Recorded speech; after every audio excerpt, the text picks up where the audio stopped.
بسم الله الرحمن الرحيم. قل أوحي إلي أنه استمع نفر من الجن فقالوا إنا سمعنا قرآنا عجبا يهدي إلى الرشد فآمنا به ولن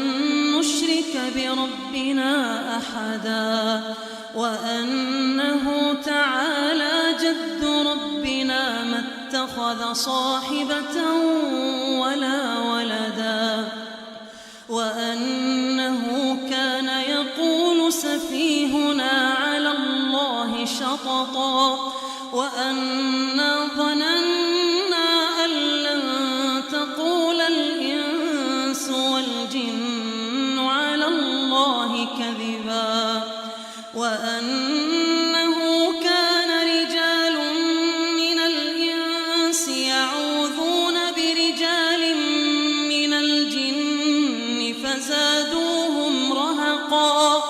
وأنهم ظنوا كما ظننتم أن لن يبعث الله أحدا وأنا لمسنا السماء فوجدناها ملئت حرسا شديدا وشهبا وأنا كنا نقعد منها مقاعد للسمع فمن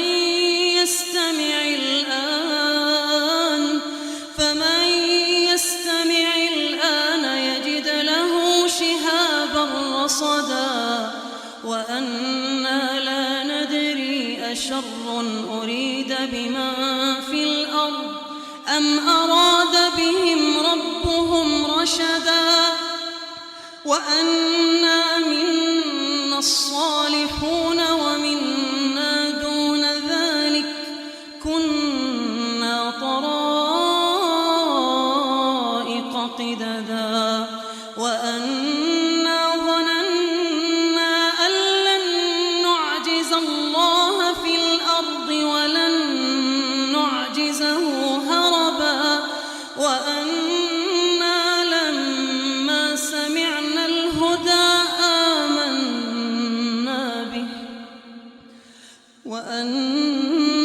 لما سمعنا الهدى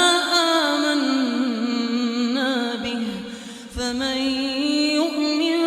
بربه فلا يخاف بخسا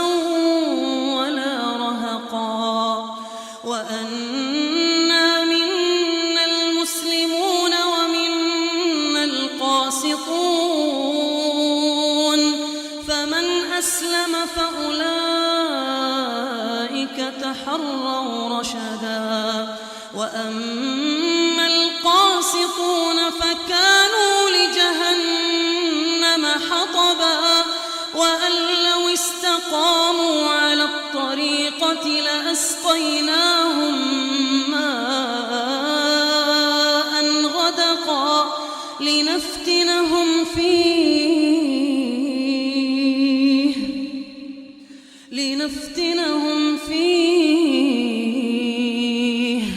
ومن يعرض عن ذكر ربه يسلكه عذابا صعدا وأن المساجد لله فلا تدعوا مع الله أحدا وأن المساجد لله فلا تدعوا مع الله أحدا وأنه لما قام عبد الله يدعوه كادوا يكونون عليه لبدا قل إنما أدعو ربي ولا أشرك به أحدا قل إني لا أملك لكم ضرا ولا رشدا قل إني لن يجيرني من الله أحد ولن أجد من دونه ملتحدا إلا بلاغا من الله ورسالاته ومن يعص الله ورسوله فإن له نار جهنم خالدين فيها أبدا حتى إذا رأوا ما يوعدون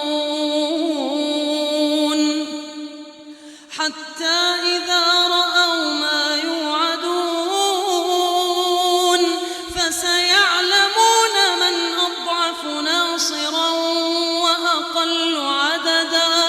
قل إن أدري أقريب ما توعدون أم يجعل له ربي أمدا عالم الغيب